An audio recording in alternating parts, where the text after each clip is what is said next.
Hello friends, welcome to the success Kendra. Friends, आज की इस वीडियो में हम लोग 67th बीपीएससी पीटी एग्जाम 2021 के लिए 38वीं बीपीएससी से लेकर के 66वीं बीपीएससी तक में जितने भी आधुनिक भारत के इतिहास से संबंधित प्रश्न पूछे गए हैं उनको हम लोग कवर करेंगे। और फ्रेंड्स, आज हमारा यह पार्ट 3 है। मैंने आपसे बोला था कि आधुनिक भारत से संबंधित जितने भी प्रश्न पूछे गए हैं उनको हम लोग 3 पार्ट में कवर कर लेंगे। ऑलरेडी हम लोगों ने 2 पार्ट कवर कर लिया हुआ, पार्ट 1 और पार्ट 2। तो दोनों का लिंक डिस्क्रिप्शन में मिल जाएगा, आप लोग जरूर देख लीजिएगा। ये जो नई पुस्तक आई है घटना चक्र पूर्वावलोकन की, जिसमें कि 66वीं बीपीएससी तक में जितने भी प्रश्न पूछे गए हैं इनको हम लोग सब्जेक्ट वाइज कवर कर रहे हैं।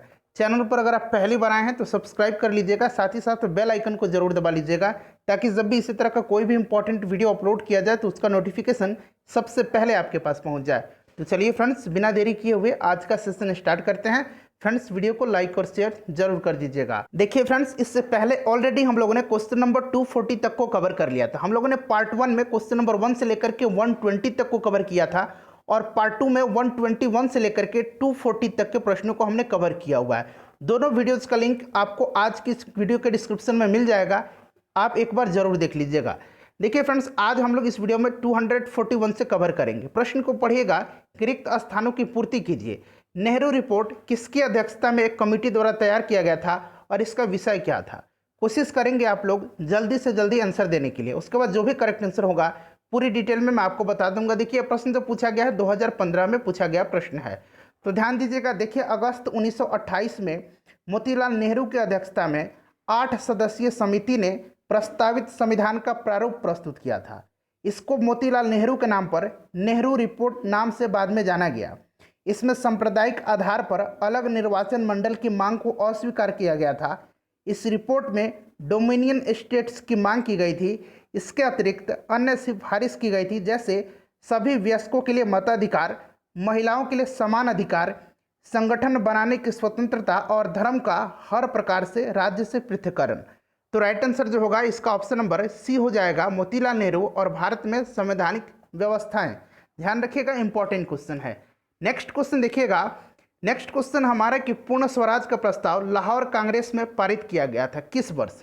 तो फ्रेंड्स, ध्यान दीजिएगा। देखिए, दिसंबर 1929 में पंडित जवाहरलाल नेहरू की अध्यक्षता में कांग्रेस का ऐतिहासिक लाहौर अधिवेशन हुआ था, जिसमें पंडित जवाहरलाल नेहरू ने पूर्ण स्वराज का लक्ष्य घोषित किया था। तो राइट आंसर इसका ऑप्शन नंबर बी हो जाएगा, 1929। उसके बाद नेक्स्ट क्वेश्चन हमारा कि भारतीय राष्ट्रीय कांग्रेस द्वारा किस दिन को पूर्ण स्वराज दिवस घोषित किया गया था? तो राइट आंसर जो है इसका ऑप्शन नंबर ए हो जाएगा, 26 जनवरी 1930 को। ध्यान रखेंगे, 26 जनवरी 1930 को जो है ये जो है पूर्ण स्वराज दिवस जो है घोषित किया गया था। उसके बाद अगला क्वेश्चन हमारा कि 1929 के कांग्रेस अधिवेशन में पूर्ण स्वराज का पताका किसने उठाया था? तो फ्रेंड्स, इसकी अध्यक्षता किसने की थी? तो पंडित जवाहरलाल नेहरू ने। राइट आंसर इसका पंडित जवाहरलाल नेहरू हो जाएगा। उसके बाद नेक्स्ट क्वेश्चन है, और फ्रेंड्स इससे पहले हम लोगों ने एक वीडियो में बिहार के इतिहास को कवर किया हुआ है, एक वीडियो में बिहार के भूगोल को, उसके बाद हम लोग एक ही वीडियो में प्राचीन भारत के इतिहास को, एक ही वीडियो में मध्यकालीन भारत के इतिहास को, उसके बाद बात करें तो एक ही वीडियो में हम लोगों ने कंप्लीट फिजिक्स को कवर किया हुआ है, और 2 वीडियो हम लोगों ने आधुनिक भारत के इतिहास का कवर किया हुआ है। सभी वीडियोज़ का लिंक आपको आज की इस वीडियो के डिस्क्रिप्शन में मिल जाएगा, आप जरूर देख लीजिएगा। और हाँ फ्रेंड्स, हमने जीव विज्ञान को भी यानी कि बायोलॉजी को भी कवर कर लिया। तो टोटल काउंट कर लीजिए, 1 2 3 4 5 2 7 1 8। इससे पहले हम लोगों ने 8 वीडियो कवर किया हुआ घटना चक्र का।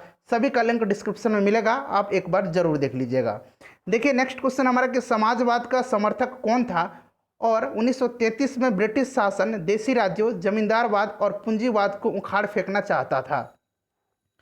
तो देखिए फ्रेंड्स, जवाहरलाल नेहरू समाजवाद के समर्थक थे। जवाहरलाल नेहरू ने 1933 में, ध्यान दीजिएगा, 1933 में ब्रिटिश शासन, देशी राज्यों, जमींदारवाद और पूंजीवाद को उखाड़ फेंकना चाहते थे। नेहरू का समाजवाद सोवियत संघ के समाजवाद से प्रभावित था। उन्होंने नवंबर 1927 में सोवियत संघ की यात्रा भी की थी। तो right answer option number B हो जाएगा, पंडित जवाहरलाल नेहरू। नेक्स्ट क्वेश्चन हमारा है कि किसने 1921 में पहली बार पूर्ण स्वतंत्रता की मांग को उठाया था? तो फ्रेंड्स देखिए, 1921 में जो अहमदाबाद में कांग्रेस का अधिवेशन हुआ था, इसी अधिवेशन में मौलाना हसरत मोहानी ने पूर्ण स्वतंत्रता की मांग को उठाया था। तो राइट आंसर इसका ऑप्शन नंबर डी हो जाएगा, मौलाना हसरत मोहानी। अच्छा, ये जो 1921 का अहमदाबाद का कांग्रेस अधिवेशन हुआ था, इसके अध्यक्ष था हकीम अजमल खान ने किया था, ये भी आप ध्यान रखेंगे। फ्रेंड्स प्लीज़ वीडियो को लाइक ज़रूर कर दीजिएगा, आपका एक लाइक और एक शेयर जो है मुझे बहुत ही मोटिवेट करता है।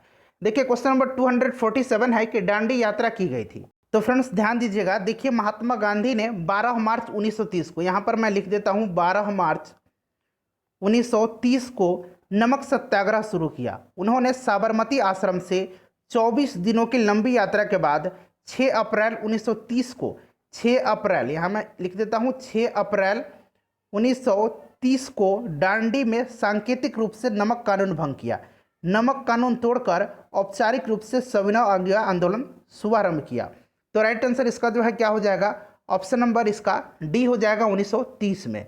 उसके बाद नेक्स्ट क्वेश्चन देख लीजिएगा कि 1930 में महात्मा गांधी ने सविनय अवज्ञा आंदोलन कहाँ से प्रारंभ किया था। तो अभी मैंने बताया है, इसका आंसर आप मुझे अभी तुरंत कमेंट करके बता दीजिएगा, ठीक है।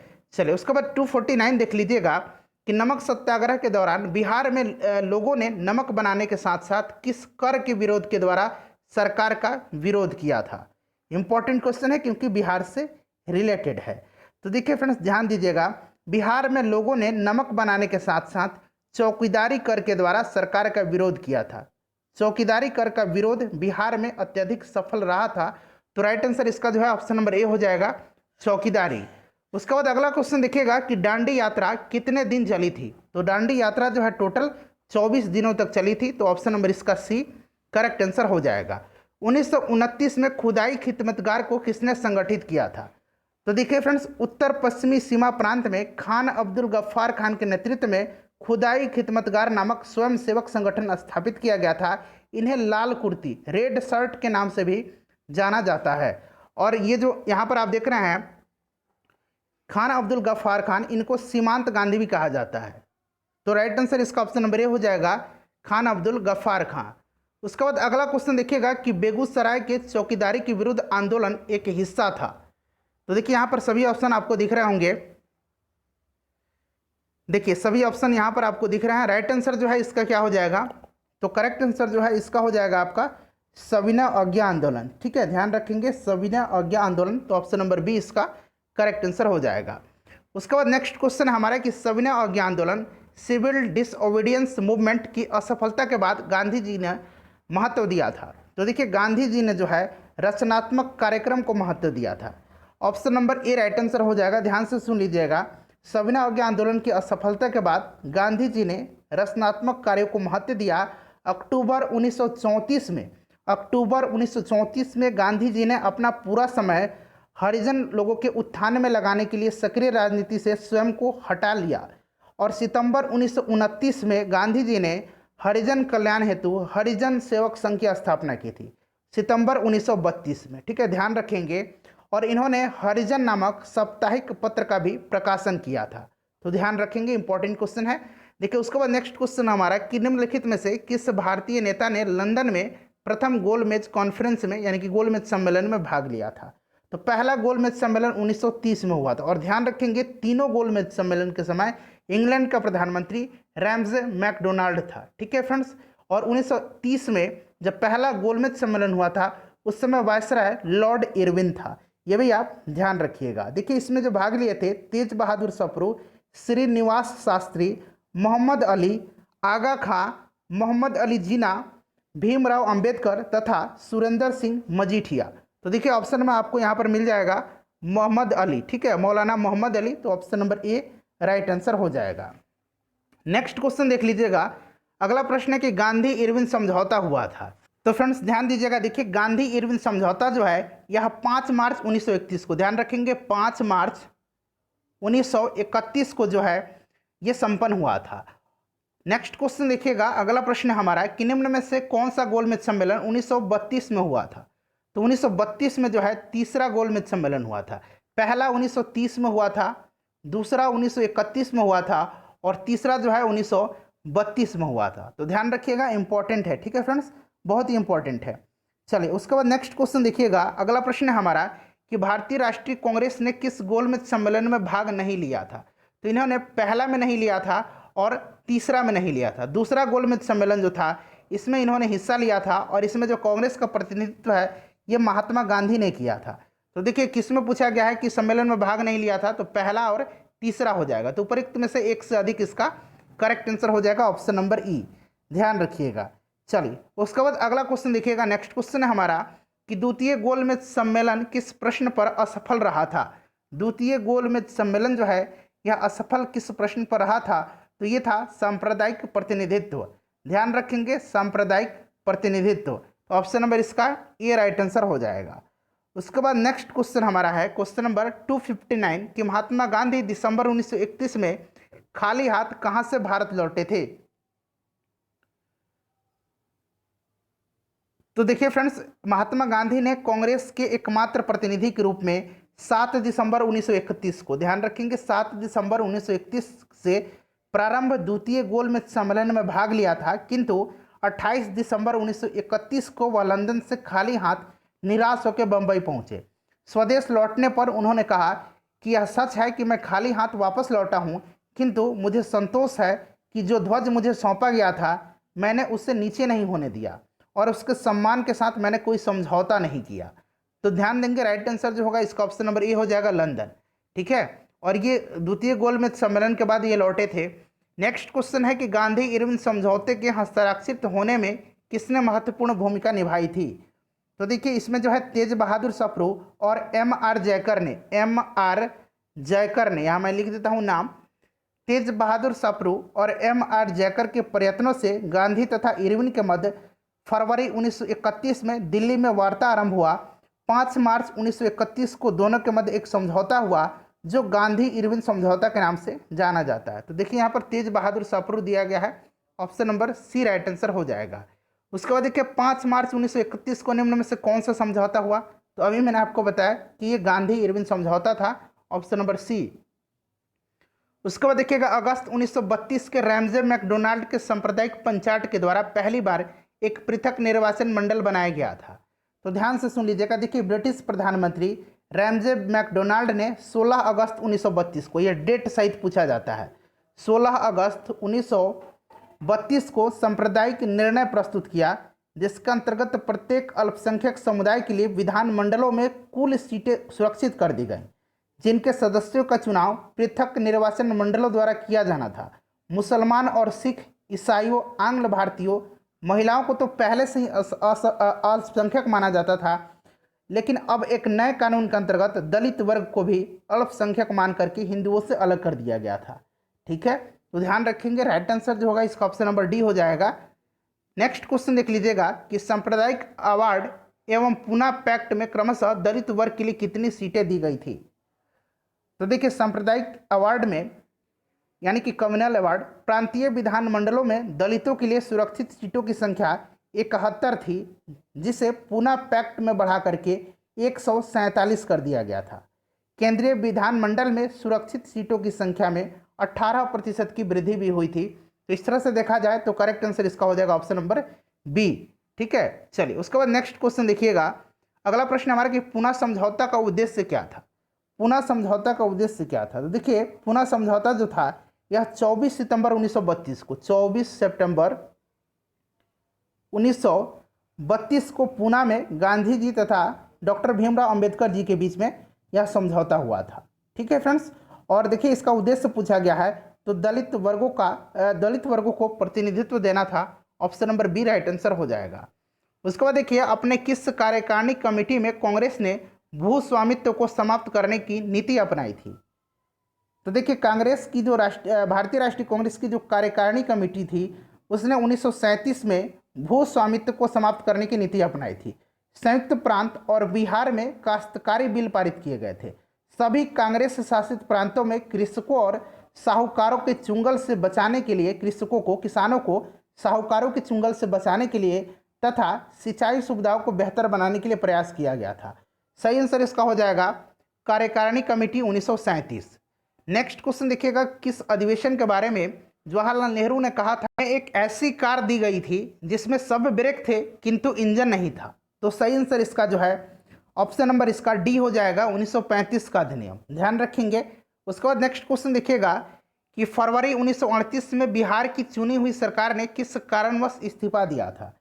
देखिए फ्रेंड्स, वर्ष 1935 के भारत सरकार अधिनियम के आधार पर फरवरी 1937 में प्रांतीय विधानमंडल के चुनाव हुए। जुलाई 1937 के दौरान 6 प्रांतों में कांग्रेस ने अपने मंत्रिमंडल गठित किए थे। ये प्रांत कौन कौन से थे? तो मद्रास था, बम्बई, मध्य प्रांत, उड़ीसा, बिहार और संयुक्त प्रांत था।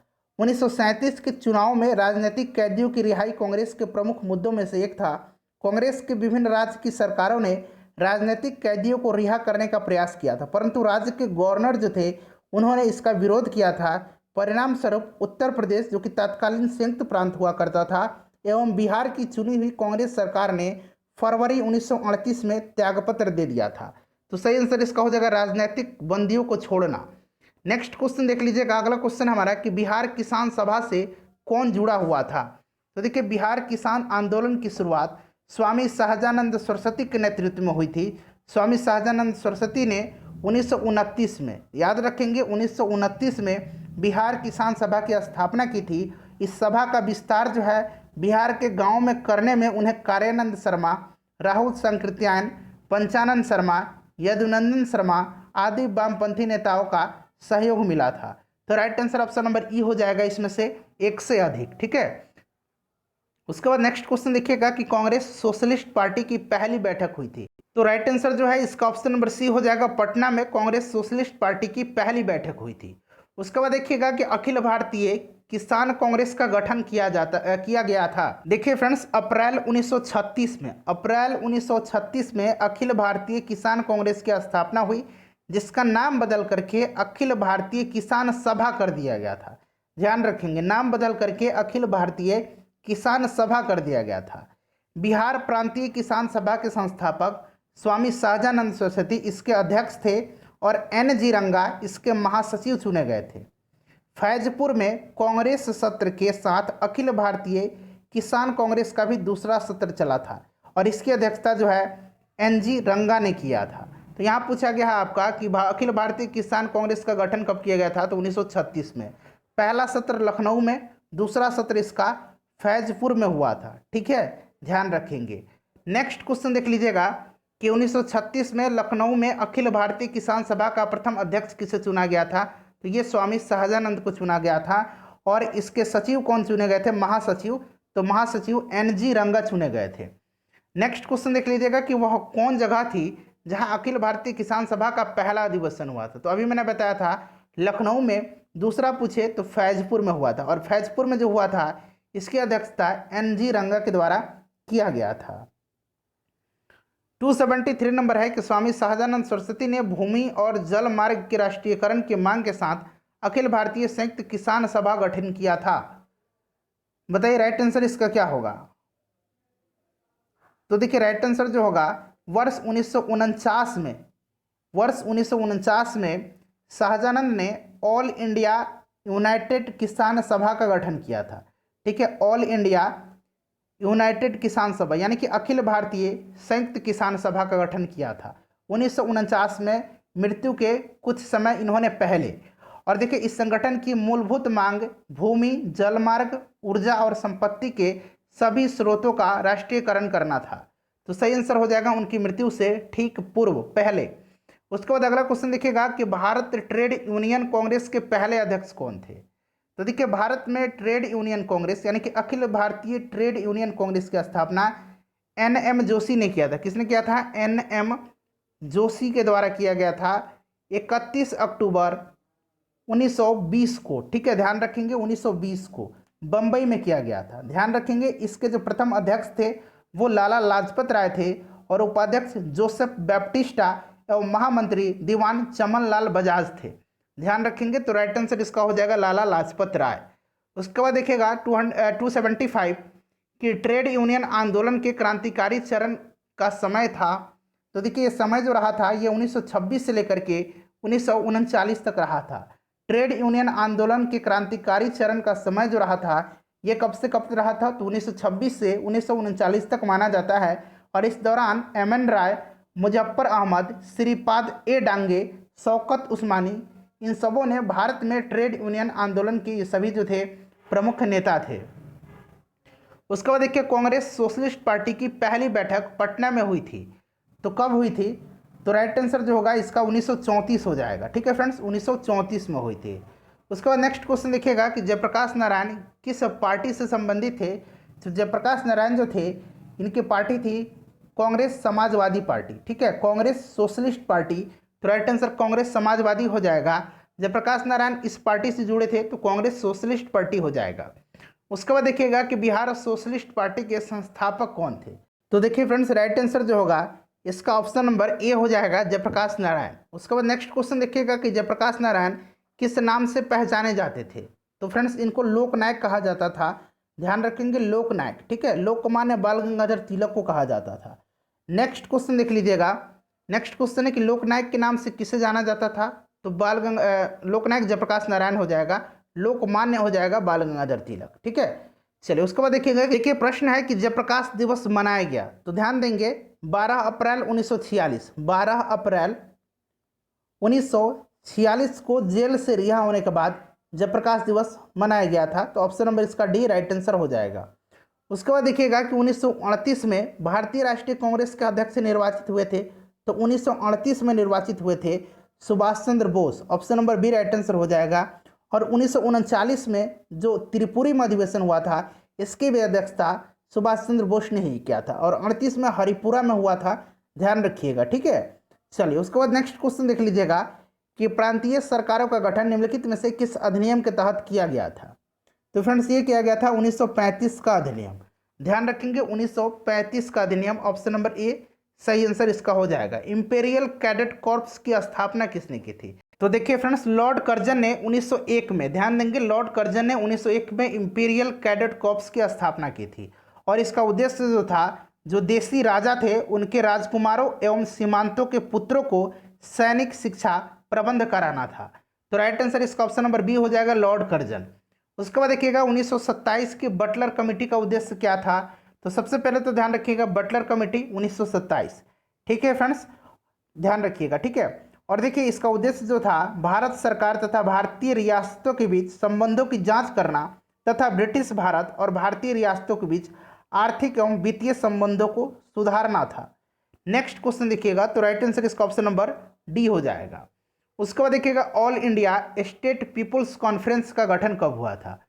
तो दिसंबर 1927 में अखिल भारतीय राज्य जन कांग्रेस यानी कि all India states people conference का आयोजन किया गया था, और इसमें जो है विभिन्न रियासतों से 700 से अधिक राजनीतिक कार्यकर्ताओं ने भाग लिया था। तो राइट आंसर इसका ऑप्शन नंबर सी हो जाएगा 1927 में। नेक्स्ट क्वेश्चन देखिएगा कि द्वितीय विश्व युद्ध के समय ब्रिटेन का प्रधानमंत्री कौन था? बहुत ही इंपॉर्टेंट क्वेश्चन है, तो उस समय विंस्टन चर्चिल था, option number C right answer इसका हो जाएगा। नेक्स्ट क्वेश्चन देख लीजिएगा, अगला क्वेश्चन है हमारा कि नाउ और नेवर पैम्पलेट किसने लिखा था? ये जो नाउ और नेवर पैम्पलेट जो है ये लिखा था किसने? तो रहमत अली ने लिखा था। रहमत अली ने 1933 में से लिखा था। ठीक है, चलिए अभी नहीं तो कभी नहीं हिंदी होता है नाउ और never. Rahmat Ali, option number C right answer इसका हो जाएगा। उसके बाद नेक्स्ट क्वेश्चन देख लीजिएगा कि पाकिस्तान के अलग राज्य आंदोलन का नेतृत्व किसने किया था? तो 22 से लेकर के 24 मार्च 22 से लेकर के 24 मार्च 1940 को मुस्लिम लीग का अधिवेशन लाहौर में हुआ था, जिसकी अध्यक्षता मोहम्मद अली जिन्ना ने किया था। इस अधिवेशन में भारत से अलग एक मुस्लिम राष्ट्र पाकिस्तान की मांग की गई थी, और मोहम्मद अली जिन्ना ने अधिवेशन में भाषण देते हुए कहा था कि वे एक अलग मुस्लिम राष्ट्र के अतिरिक्त और कुछ स्वीकार नहीं करेंगे। तो सही आंसर इसका ऑप्शन नंबर क्या हो जाएगा? डी हो जाएगा, मोहम्मद अली जिन्ना। उसके बाद 291 नंबर देखिए कि मुस्लिम लीग द्वारा पाकिस्तान की स्थापना की मांग करने वाला प्रस्ताव कब पारित किया गया था? तो ये पारित किया गया था 1940 में, ऑप्शन नंबर इसका सी राइट आंसर हो जाएगा। 1940 में लाहौर अधिवेशन में प्रसिद्ध पाकिस्तान प्रस्ताव पारित किया गया था। नेक्स्ट क्वेश्चन देखिएगा कि व्यक्तिगत सत्याग्रह यानी कि इंडिविजुअल सिविल डिसोबीडियंस किसने आरंभ किया था? तो देखिए 17 अक्टूबर 1940 को, ध्यान रखेंगे 17 अक्टूबर 1940 को महाराष्ट्र के वर्धा में महात्मा गांधी ने व्यक्तिगत आंदोलन आरंभ किया था, और इसको दिल्ली चलो आंदोलन भी कहा जाता है। इसके प्रथम सत्याग्रही विनोबा भावे थे, दूसरे सत्याग्रही पंडित जवाहरलाल नेहरू थे, ध्यान रखेंगे। तो राइट आंसर इसका हो जाएगा आपका, इसमें पूछा गया व्यक्तिगत सत्याग्रह आरंभ किसने किया था? तो देखिए इसमें ऑप्शन नहीं दिया गया है। ठीक है, महात्मा गांधी का जो है इसमें नाम नहीं दिया गया है। तो यहाँ पर जो है आयोग के द्वारा ऑप्शन जो है विनोबा भावे दिया गया है। नेक्स्ट क्वेश्चन देख लीजिएगा। अगला क्वेश्चन है हमारा कि व्यक्तिगत सत्याग्रह आंदोलन की प्रथम सत्याग्रही कौन थे। तो प्रथम सत्याग्रही जो थे ये विनोबा भावे थे। Option number C right answer इसका हो जाएगा। ठीक है, ध्यान रखिएगा। चलिए उसके बाद नेक्स्ट क्वेश्चन देखिएगा। अगला प्रश्न है हमारा कि सर्वोदय शब्द का प्रयोग सर्वप्रथम किसने किया था। देखिए फ्रेंड्स, सर्वोदय शब्द का प्रयोग सर्वप्रथम महात्मा गांधी जी ने किया था। वर्ष 1908 में इन्होंने जॉन रस्किन की पुस्तक अनटू, यहाँ मैं लिख देता हूँ अनटू दिस लास्ट, ठीक है, अनटू दिस लास्ट के अनुवाद में इसका प्रयोग किया था। इसका उद्देश्य सभी के अंदर स्वाधीनता और समानता की भावना का विकास करना था। तो राइट आंसर महात्मा गांधी हो जाएगा। उसके बाद देखिएगा किसकी दृष्टि में क्रिप्स प्रस्ताव एक टूटते हुए बैंक के नाम पर एक उत्तर दिनांकित चेक है।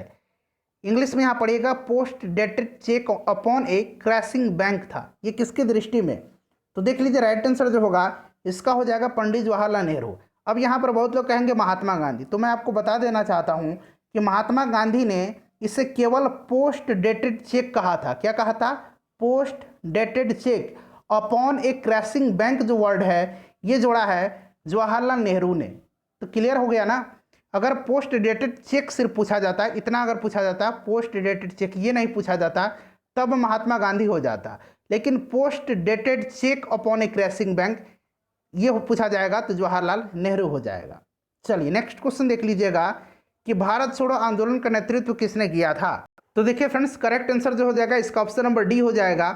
इनमें से किसी ने भी नहीं किया था। देखिए अखिल भारतीय कांग्रेस समिति की बैठक 8 अगस्त 1942 को आधी रात्रि को समाप्त हुई थी और उसी रात पुलिस ने महात्मा गांधी, मौलाना अबुल कलाम आज़ाद तथा सभी प्रमुख कांग्रेसी नेताओं को गिरफ्तार कर लिया था और एक सप्ताह के भीतर कांग्रेस के सभी जो महत्वपूर्ण व्यक्ति थे उनको गिरफ्तार कर लिया गया था। इस तरह से भारत छोड़ो आंदोलन जो था ये नेतृत्वहीन हो गया था। नेक्स्ट क्वेश्चन देखिएगा कि भारत छोड़ो आंदोलन कब प्रारंभ हुआ था। तो फ्रेंड्स ये जो प्रारंभ हुआ था ये 9 अगस्त 1942 को हुआ था। उसके बाद नेक्स्ट क्वेश्चन हमारा है कि करो या मरो का संबंध किस आंदोलन से है। तो महात्मा गांधी ने भारत छोड़ो आंदोलन के दौरान करो या मरो का नारा दिया था। उसके बाद देखिएगा 6 जुलाई 1942 को वर्धा में महात्मा गांधी ने कांग्रेस की कार्यकारी समिति में अपने भारत छोड़ो आंदोलन की चर्चा की। तब उस समिति के अध्यक्ष कौन थे। तो इस समिति के अध्यक्ष थे Maulana Abul Kalam Azad. Option number B right answer हो जाएगा, ध्यान रखिएगा। उसके बाद नेक्स्ट क्वेश्चन है कि भारत छोड़ो आंदोलन के समय इंग्लैंड के प्रधानमंत्री कौन थे। तो उस समय इंग्लैंड के प्रधानमंत्री जो थे ये विंस्टन चर्चिल थे। Option number B right answer हो जाएगा। उसके बाद देखिएगा कि भारत छोड़ो प्रस्ताव पारित होने के बाद गांधी जी को कैद कर लिया गया था। तो इनको जो कैद किया गया था, कैद करके आगा खां पैलेस में रखा गया था। Option number D right answer हो जाएगा। वहीं अगर पूछा जाए कि नेहरू, अबुल कलाम आज़ाद, अरुणा असफ अली, जीबी पंत, इनको जो है कहाँ रखा गया था, तो इनको अहमदनगर किले में रखा गया था। ठीक है, चलो उसके बाद अगला क्वेश्चन देखिएगा कि भारत छोड़ो आंदोलन से उत्पन्न दंगे किस क्षेत्र में सबसे अधिक व्यापक रहे। तो सबसे ज़्यादा बिहार में रहे थे और संयुक्त प्रांत में रहे थे। तो 1 और 4 जो है इसका करेक्ट आंसर हो जाएगा ऑप्शन नंबर डी। उसके बाद देखिए डॉक्टर राजेंद्र प्रसाद को 9 अगस्त 1942 को गिरफ्तार करके कहाँ भेजा गया था। तो इनको भेजा गया था बांकीपुर जेल में। ठीक है फ्रेंड्स, ध्यान रखेंगे, बांकीपुर जेल में इनको जो है भेजा गया था। तो right answer option number D हो जाएगा। उसके बाद अगला क्वेश्चन हमारा कि 7 दिसंबर 1942 को श्री योगेंद्र शुक्ल कहाँ लाए गए थे। तो ध्यान से सुनिएगा, श्री योगेंद्र शुक्ल जयप्रकाश नारायण के साथ ही 9 नवंबर 1942 को हजारीबाग जेल से भागे थे, किंतु मुजफ्फरपुर में इनको गिरफ्तार कर लिया जाता है और इनको बक्सर जेल भेजा जाता है। तो देखिए बक्सर कहीं नहीं है, कुछ लोग कहेंगे पटना, लेकिन नहीं, अब आपके पास ऑप्शन नंबर ई अवेलेबल है तो आप लगाएंगे इनमें से कोई नहीं, क्योंकि इनको गिरफ्तार करके मुजफ्फरपुर से बक्सर जेल लाया गया था। उसके बाद नेक्स्ट क्वेश्चन देखिएगा, अगला प्रश्न है हमारा 9 अगस्त 1942 को जिन 2 नेताओं को हजारीबाग से गिरफ्तार किया गया था वे थे, तो वे कौन कौन से थे। तो सही आंसर इसका हो जाएगा शिव कुमार और रामानंद थे। ठीक है फ्रेंड्स, शिव कुमार और रामानंद को हजारीबाग में गिरफ्तार किया गया था। ऑप्शन नंबर डी सही आंसर हो जाएगा। उसके बाद देखिएगा कि महात्मा गांधी तथा उनके सहयोगियों की 1942 में हुई धरपकड़ से बिहार में बहुत दंगे हुए। इसमें रेल सेवा पूर्ण रूप से ठप हो गई थी। उसमें अधिकतम प्रभावित जिला कौन सा था। तो फ्रेंड्स ये जो जिला प्रभावित हुआ था, ये जिला आपसे पूछा गया है, तो ये था पटना। ठीक है फ्रेंड्स, पटना जो है सबसे अधिक प्रभावित हुआ था। तो राइट आंसर इसका ऑप्शन नंबर सी हो जाएगा, पटना। उसके बाद अगला क्वेश्चन है कि जयप्रकाश नारायण को राष्ट्रीय स्तर के नेता के रूप में पहचान कब मिली थी? तो इनको मिली थी किस संदर्भ में? तो भारत छोड़ो आंदोलन इसका सही आंसर हो जाएगा। उसके बाद देखिएगा कि नीचे दो वक्तव्य दिए गए हैं, जिनमें कि एक कथन ए है और दूसरा कारण आर है। दोनों को ध्यानपूर्वक पढ़ना है और आपको यहाँ से आंसर चुन करके बताना है। ठीक है, पहले कथन को पढ़ लीजिएगा। देखिए कथन कह रहा है कि राष्ट्रीय स्वयंसेवक संघ 1942 के भारत छोड़ो आंदोलन से पृथक रहा। ये दिया गया है, बिल्कुल सही है। उसके बाद देखिए इसका विचार था कि इस आंदोलन से भारत की स्वतंत्रता में देरी होगी। ये गलत दिया गया, ये इनका विचार नहीं था। तो ये जो हो जाएगा इसका ऑप्शन नंबर क्या हो जाएगा, देख लीजिए, केवल ए सत्य है परंतु आर असत्य है। उसके बाद अगला क्वेश्चन देखिए, भारतीय राष्ट्रीय सेना आईएनए की स्थापना किस वर्ष में हुई थी? तो आईएनए की स्थापना जो है यह हुई थी आपको 1942 में। Option number C right answer इसका हो जाएगा। उसके बाद अगला क्वेश्चन देखिएगा कि इनमें से 1945-46 में दिल्ली में हुए आईएनए के मुकदमे के पक्ष में पेश हुए वकील थे। तो कौन कौन से वकील थे ये आपसे पूछा गया है, बताइए। तो फ्रेंड्स ये ऑलरेडी मैंने कई बार कराया है। देखिए वर्ष 1945 में लाल किले में आज़ाद हिंद फौज के सिपाहियों के प्रसिद्ध मुकदमे की पैरवी कैलाश नाथ काटजू, तेज बहादुर सप्रू, जवाहरलाल नेहरू, भोला भाई देसाई ये सब कर रहे थे। ठीक है, और भोला भाई देसाई के नेतृत्व था। तो राइट आंसर जो होगा इसमें देखिए भोला भाई देसाई दिया गया है। Option number B right answer इसका हो जाएगा। नेक्स्ट क्वेश्चन देखिएगा, अध्यक्षता भोला भाई देसाई कर रहे थे। आज़ाद हिंद सरकार के निर्माण की घोषणा की गई थी। तो फ्रेंड्स ये घोषणा की गई थी, ये की गई थी आपको 21 अक्टूबर 1943 को। ठीक है, सुभाष चंद्र बोस ने सिंगापुर में स्वतंत्र भारत के अस्थायी सरकार के गठन कर आज़ाद हिंद सरकार के निर्माण की घोषणा की थी। तो right answer option number C हो जाएगा। उसके बाद देखिए 1943 में आज़ाद हिंद फौज अस्तित्व में आई थी। इसका आंसर फटाफट आप कमेंट करके अभी बता दीजिएगा। ठीक है, उसके बाद देखिए आईएनए किसके दिमाग की उपज थी और किसने इसकी स्थापना की थी? तो ये जो दिमाग की उपज थी ये किसकी थी? डॉक्टर मोहन सिंह की। ठीक है, doctor Mohan Singh, right answer इसका हो जाएगा ऑप्शन नंबर बी। ठीक है, चलिए उसके बाद अगला क्वेश्चन हमारा कि फॉरवर्ड ब्लॉक की स्थापना किसने की थी? फॉरवर्ड ब्लॉक की स्थापना जो है किसने की थी? तो फ्रेंड्स ये सुभाष चंद्र बोस ने किया था 1939 में, सुभाष चंद्र बोस ने किया था। उसके बाद नेक्स्ट क्वेश्चन देखिए, सच्चिदानंद सिन्हा किसके साथ जुड़े हुए थे? तो देखिए सच्चिदानंद सिन्हा किसी भी आंदोलन से जो ऊपर दिया गया है उससे संबंध नहीं थे। इन्हें संविधान सभा का प्रथम जो है अधिवेशन में अध्यक्ष चुना गया था, अस्थायी अध्यक्ष इन्हें चुना गया था। जो पहला अधिवेशन हुआ था संविधान सभा का 9 दिसंबर 1946 को। तो इनमें से कोई नहीं, करेक्ट आंसर हो जाएगा। अखिल भारतीय फॉरवर्ड ब्लॉक की स्थापना के लिए सुभाष चंद्र बोस से कौन जुड़े और आईएनए के आंदोलन के साथ भी जुड़े रहे? तो देखिए राइट आंसर जो है इसका हो जाएगा आपका ऑप्शन नंबर सी, शीलभद्र याजी। देखिए शीलभद्र याजी बिहार के एक स्वतंत्रता सेनानी थे जो महात्मा गांधी एवं सुभाष चंद्र बोस से जुड़े हुए थे। शीलचंद्र याजी अखिल भारतीय फॉरवर्ड ब्लॉक की स्थापना के लिए सुभाष चंद्र बोस से जुड़े थे और आईएनए के साथ भी आंदोलन से जुड़े रहे शीलभद्र याजी। नेक्स्ट क्वेश्चन देख लीजिएगा, सुमेलित करना है और बताना है कि ये जगह कहाँ है। ठीक है, तो बारदोली जो है ये गुजरात में है, आपको पता है। उसके बाद अगर हम बात करते हैं चौरा चौरी, तो ये हो जाएगा गोरखपुर उत्तर प्रदेश में। यरवाड़ा जो है, यरवाड़ा कहाँ है? तो देखिए यरवाड़ा जो है ये हो जाएगा महाराष्ट्र में, और नोआखली जो है ये पश्चिम बंगाल हो जाएगा। ठीक है, नोआखली कहाँ? तो पश्चिम बंगाल हो जाएगा। तो आप लोग मिला लीजिएगा, इसका राइट आंसर मेरे ख्याल से ऑप्शन नंबर सी हो जाएगा। उसके बाद नेक्स्ट क्वेश्चन देखिए, कैबिनेट मिशन भारत आया था। तो कैबिनेट मिशन जो है यह भारत कब आया था? तो यह आया था 24 मार्च 1946 को दिल्ली आया था। इसके अध्यक्ष कौन थे? तो भारत सचिव पैंथिक लॉरेंस थे, और इसके अन्य दो सदस्य थे एस्टफोर्ड क्रिप्स और एवी अलेक्जेंडर। तो राइट आंसर इसका हो जाएगा आपका ऑप्शन नंबर ई हो जाएगा, क्योंकि ये 24 मार्च 1946 को आया था। देखिए 46 ऑप्शन में कहीं भी नहीं दिया गया है। उसके बाद देखिए कैबिनेट मिशन की अध्यक्षता किसके द्वारा की गई थी? तो अभी मैंने बताया था कि इसके अध्यक्ष कौन थे? भारत सचिव लॉर्ड पैंथिक लॉरेंस थे। तो सर पी लॉरेंस हो जाएगा option number D. Next question देख लीजिएगा कि इनमें से कौन कैबिनेट मिशन का सदस्य नहीं था? तो देखिए इनमें से जो सदस्य नहीं था वो कौन नहीं था? तो बेबल नहीं था। ठीक है, option number B right answer इसका हो जाएगा। उसके बाद देखिए वह कौन कांग्रेस का अध्यक्ष था जिसने क्रिप्स मिशन और लॉर्ड बेबल दोनों से वार्ताएं की थी? तो ये थे कौन? मौलाना अबुल कलाम आज़ाद। देखिए अबुल कलाम आज़ाद 1940 से वर्ष 1946 तक कांग्रेस के अध्यक्ष रहे थे, और उन्होंने क्रिप्स मिशन तथा लॉर्ड बेबल दोनों के साथ वार्ताएं की थी। उसके बाद देखिएगा कि अंग्रेजों द्वारा भारतीयों को 1947 में सत्ता हस्तांतरित किए जाने के समय कांग्रेस का अध्यक्ष कौन था? तो उस समय कांग्रेस के अध्यक्ष जो थे ये जेबी कृपलानी थे। Option number D right answer हो जाएगा, पूछा जाता है, ध्यान रखिएगा। भारत के विभाजन के समय भारतीय राष्ट्रीय कांग्रेस का अध्यक्ष कौन था? तो विभाजन के समय, भारत के विभाजन के समय, तो राइट आंसर जेबी कृपलानी ही हो जाएगा। उसके बाद अगला प्रश्न है कि सन 1947 के भारतीय राष्ट्रीय कांग्रेस के दिल्ली अधिवेशन की अध्यक्षता किसने की थी? तो 1947 का जो दिल्ली अधिवेशन था इसकी अध्यक्षता डॉक्टर राजेंद्र प्रसाद ने किया था। बहुत इंपॉर्टेंट है, यह कांग्रेस का विशेष अधिवेशन था, ठीक है। और 1947 में जेबी कृपलानी ने जब इस्तीफा दे दिया था तो दिल्ली में कांग्रेस का जो एक विशेष अधिवेशन हुआ था इसकी अध्यक्षता डॉक्टर राजेंद्र प्रसाद ने ही किया था।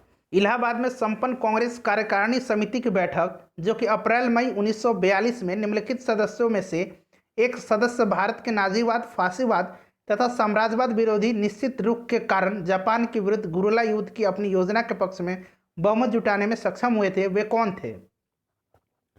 तो फ्रेंड्स राइट आंसर इसका हो जाएगा Pandit Jawaharlal Nehru. Option number D right answer हो जाएगा। उसके बाद अगला क्वेश्चन देखिएगा कि नागरिक सेवाओं के लिए प्रतियोगी परीक्षा प्रणाली को सिद्धांततः स्वीकार किया गया था। तो ये स्वीकार किया गया था 1853 में। ऑप्शन नंबर बी इसका सही आंसर हो जाएगा, 1853 में, ध्यान रखिएगा। उसके बाद देखिए निम्नलिखित में से किस अधिनियम के तहत लॉर्ड कॉर्नवालिस को अपनी काउंसिल के फैसलों को रद्द करने का अधिकार मिला था? तो देखिए लॉर्ड कॉर्नवालिस गवर्नर जनरल तथा मुख्य सेनापति दोनों की शक्तियां लेना चाहता था और 1786, ध्यान रखेंगे, 1786 के एक्ट के अनुसार इसे स्वीकार कर लिया गया तथा विशेष अवस्था में अपनी परिषद के निर्णय को रद्द करने तथा अपने निर्णय को लागू करने का अधिकार गवर्नर जनरल को दे दिया गया था। 1786 का एक्ट हो जाएगा। भारत सरकार अधिनियम 1935 ने समाप्त कर दी। तो देखिए भारत सरकार अधिनियम 1935 ने प्रांतीय द्वैध शासन व्यवस्था को समाप्त करके प्रांतीय स्वायत्तता लागू की थी। तो राइट आंसर इसका जो है ऑप्शन नंबर बी हो जाएगा, प्रांतीय द्वैध शासन व्यवस्था। उसके बाद देखिएगा यहाँ पर आपको मिलान करना है, एक तरफ पुस्तक लिखा गया है, दूसरी तरफ उनके लेखक लिखे गए हैं, तो मिलाइए। तो देखिए friends history of the freedom movement in India, इसके लेखक हो जाएगा Tarachand. History of the freedom movement in Bihar, यह हो जाएगा के दत्ता, आनंदमत बंकिम चंद्र चटर्जी। उसके बाद प्रीसेप्ट्स ऑफ जीसस, ठीक है, इसके लेखक कौन है? तो इसके लेखक हो जाएंगे राजा राम मोहन राय। अवर इंडियन मुसलमान्स, इसके लेखक हो जाएगा W हंटर, ठीक है। तो मिला लीजिएगा इसका आंसर आप लोग। चलिए नेक्स्ट क्वेश्चन देख लीजिएगा कि अमेरिका में फ्री हिंदुस्तान अखबार किसने शुरू किया था? अमेरिका में किसने शुरू किया था? तो बताइए राइट आंसर इसका क्या हो जाएगा? तो राइट आंसर इसका तारकनाथ दास हो जाएगा, ठीक है, तारकनाथ दास हो जाएगा। तो राइट आंसर जो है इसका ऑप्शन नंबर आपका डी हो जाएगा। उसके बाद नेक्स्ट क्वेश्चन देख लीजिएगा कि इंडियन अनरेस्ट के लेखक कौन है? ये पुस्तक है इंडियन अनरेस्ट, इसको लिखा है वेलेंटाइन सिरोल ने। नेक्स्ट क्वेश्चन देखिएगा कि उपन्यास दुर्गेश नंदिनी के लेखक कौन है? तो दुर्गेश नंदिनी को लिखा है बंकिम चंद्र चटर्जी ने। Option number D right answer हो जाएगा। निम्नलिखित में से किस अखबार का प्रकाशन पटना से होता था? तो देखिए 1931 में दरभंगा के महाराज कामेश्वर सिंह ने द इंडियन नेशन का प्रकाशन शुरू किया था पटना से, इंडियन नेशन, ठीक है। उसके बाद अगला क्वेश्चन देखिएगा कि झंडा गीत किसने लिखा है? तो श्यामलाल पार्षद ने लिखा है। ऑप्शन नंबर डी इसका करेक्ट आंसर हो जाएगा। 1908 में बाल गंगाधर तिलक को जेल हुई थी। तो देखिए इनको जो जेल हुई थी, इनको 6 साल की सज़ा हुई थी। 24 जून 1908 को तिलक को सरकार के खिलाफ भड़काने वाले लेख लिखने के कारण गिरफ्तार कर लिया गया था और उन्हें उनके खिलाफ जो है राजद्रोह का मुकदमा दायर किया गया था और उनको 6 वर्ष की जो है सज़ा हुई थी। तो ऑप्शन नंबर इसका बी सही आंसर हो जाएगा। प्रथम भारतीय जिन्होंने स्वाधीन भारत में गवर्नर जनरल का पदभार ग्रहण किया था। प्रथम भारतीय कौन थे जिन्होंने स्वतंत्र भारत में गवर्नर जनरल का पदभार? तो ये सी राजगोपालाचारी थे। Option number B right answer हो जाएगा। और स्वतंत्र भारत के ये दूसरे गवर्नर जनरल थे। भारतीय गवर्नर जब पूछ दिया जाए तो ये हो जाएंगे पहले भारतीय गवर्नर सी राजगोपालाचारी, और जब दूसरा गवर्नर जनरल पूछा जाता तो ये हो जाता सी राजगोपालाचारी। प्रथम पूछ लिया जाता केवल प्रथम, तो ये कौन होता? लॉर्ड माउंटबेटन होता। क्लियर है। चलिए उसके बाद नेक्स्ट क्वेश्चन देख लीजिएगा कि कौन से प्रसिद्ध भारतीय गुरुदेव के नाम से जाने जाते थे? तो गुरुदेव के नाम से रविन्द्रनाथ टैगोर को जाना जाता था। Option number A right answer हो जाएगा, ठीक है फ्रेंड्स। चलिए और 1913 में इनको जो है नोबेल पुरस्कार भी दिया गया था। अगला क्वेश्चन देख लीजिएगा। नेक्स्ट क्वेश्चन है हमारा कि जय जवान जय किसान का नारा किसने दिया था। जय जवान जय किसान का नारा लाल बहादुर शास्त्री ने दिया था। किसने दिया था? लाल बहादुर शास्त्री ने दिया था जय जवान जय किसान का नारा। किसके द्वारा मंदिरों में प्रवेश के अधिकार के मांग की प्रस्तुति के कारण 1899 में तिरुनेलवाली में भयंकर दंगा हुआ था। तो देखिए 6 जून 1899 को 6 जून 1899 को तिरुनेलवेली, ठीक है, तिरुनेलवेली शिवकाशी तमिलनाडु में भयंकर दंगा हुआ था। और इसमें नडार समुदाय, ये जो नडार समुदाय है, यहाँ मैं लिखता हूँ, नडार समुदाय के जो लोग थे लंबे समय से मंदिर में पूजा के अधिकार की मांग कर रहे थे। मांग पूरी न होने पर नडार और मारवा समुदाय के मध्य जो है यह भयंकर दंगा हुआ था। तो राइट आंसर मारवा हो जाएगा। नेक्स्ट क्वेश्चन देखिएगा कि भारतीय राजनीति में 1947 के बाद किस महिला ने सर्वाधिक योगदान दिया था। तो ये थी Aruna Asaf Ali. Option number A right answer हो जाएगा। ध्यान रखेंगे, इंपॉर्टेंट है, ठीक है फ्रेंड्स। हालांकि 1947 के बाद 1948 में इन्होंने सोशलिस्ट पार्टी ज्वाइन कर लिया। फिर 1950 में इन्होंने जो है कम्युनिस्ट पार्टी ऑफ इंडिया से जुड़ गई, ठीक है, और मॉस्को गई थी, ये ध्यान रखेंगे। चलिए अगला क्वेश्चन देखिएगा कि हम बहुत बड़ी भूल करेंगे यदि हम बिहार की जनता और उनके मंत्रिमंडल को लीग के नेताओं के हिंसक और असभ्य आक्रमणों के आगे आरक्षित छोड़ देंगे। वर्ष 1946 में यह बात किसने कही थी? तो ये कहा था सरदार पटेल ने। ऑप्शन नंबर डी इसका आंसर हो जाएगा। उसके बाद देखिएगा कि अगस्त 1923 के बनारस हिंदू महासभा के अधिवेशन की अध्यक्षता किसने किया था। तो फ्रेंड्स इसकी अध्यक्षता जो है ये किया था पंडित मदन मोहन मालवीय ने। Option number D right answer हो जाएगा, ध्यान रखिएगा, ठीक है फ्रेंड्स। चलिए उसके बाद नेक्स्ट क्वेश्चन हमारा है कि फ्रंटियर गांधी का असली नाम क्या था। तो खान अब्दुल गफ्फार खान को फ्रंटियर गांधी, सीमांत गांधी इनको कहा जाता है। डॉक्टर राजेंद्र प्रसाद कहाँ के रहने वाले थे? तो ये बिहार के रहने वाले थे। भारत के ये प्रथम राष्ट्रपति हुए थे। नेक्स्ट क्वेश्चन देखिए, रामचंद्र शर्मा किस गांव के थे। रामचंद्र शर्मा जो थे ये किस गांव के थे? तो ये गांव था अमहरा। देखिए अमहरा कहाँ पर दिया गया है, यहाँ पर ऑप्शन नंबर डी में आपको दिख रहा है अमहरा, ठीक है। चलिए, और ये बिहार में फॉरवर्ड ब्लॉक के प्रमुख नेता थे रामचंद्र शर्मा। उसके बाद देखिएगा जगत नारायण लाल को किस जेल में भेजा गया था। तो जगत नारायण लाल को कहाँ भेजा गया था? बांकीपुर जेल में, ठीक है, बांकीपुर जेल में इनको भेजा गया था। और ये जयप्रकाश नारायण के सहयोगी थे, ध्यान रखेंगे, बांकीपुर हो जाएगा। उसके बाद नेक्स्ट क्वेश्चन देखिएगा कि विश्व में शांति और आपसी सहयोग स्थापित करने के लिए नेहरू जी ने कौन सा सिद्धांत प्रस्तुत किया था। तो देखिए राइट आंसर जो है इसका ऑप्शन नंबर ए हो जाएगा, गुट निरपेक्ष। देखिए फ्रेंड्स 20 दिसंबर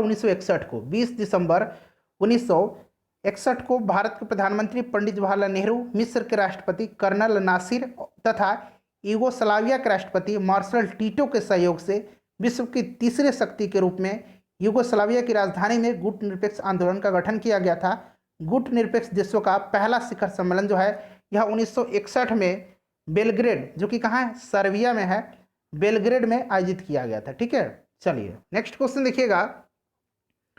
अगला प्रश्न हमारा है कि राज्य विभाग की स्थापना किसकी अध्यक्षता में की गई थी। तो देखिए राज्य विभाग की स्थापना जो है यह सरदार पटेल की अध्यक्षता में की गई थी। तो option number D right answer इसका हो जाएगा।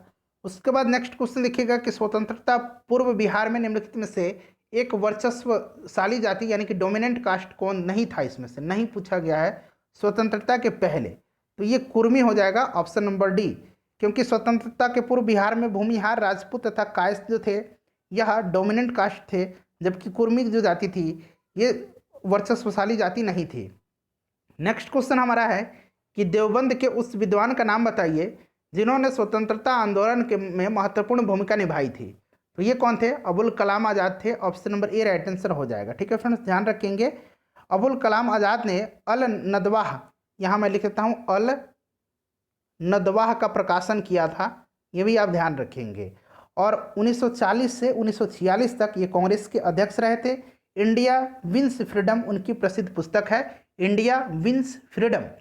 नेक्स्ट क्वेश्चन देख लीजिएगा कि स्वतंत्र भारत के पहले भारतीय गवर्नर जनरल। अब देखिए यहाँ पहले भारतीय गवर्नर जनरल, तो सीधी सी बात है ये सी राजगोपालाचारी हो जाएंगे। यहाँ सिर्फ पहले हटा दिया जाता है, वही बात मैं ऊपर आपको समझा रहा था कि स्वतंत्र भारत के यहाँ हटा दीजिए, भारतीय हटा दीजिए, पहले गवर्नर जनरल कौन थे? तो ये लॉर्ड माउंटबेटन हो जाते। क्लियर?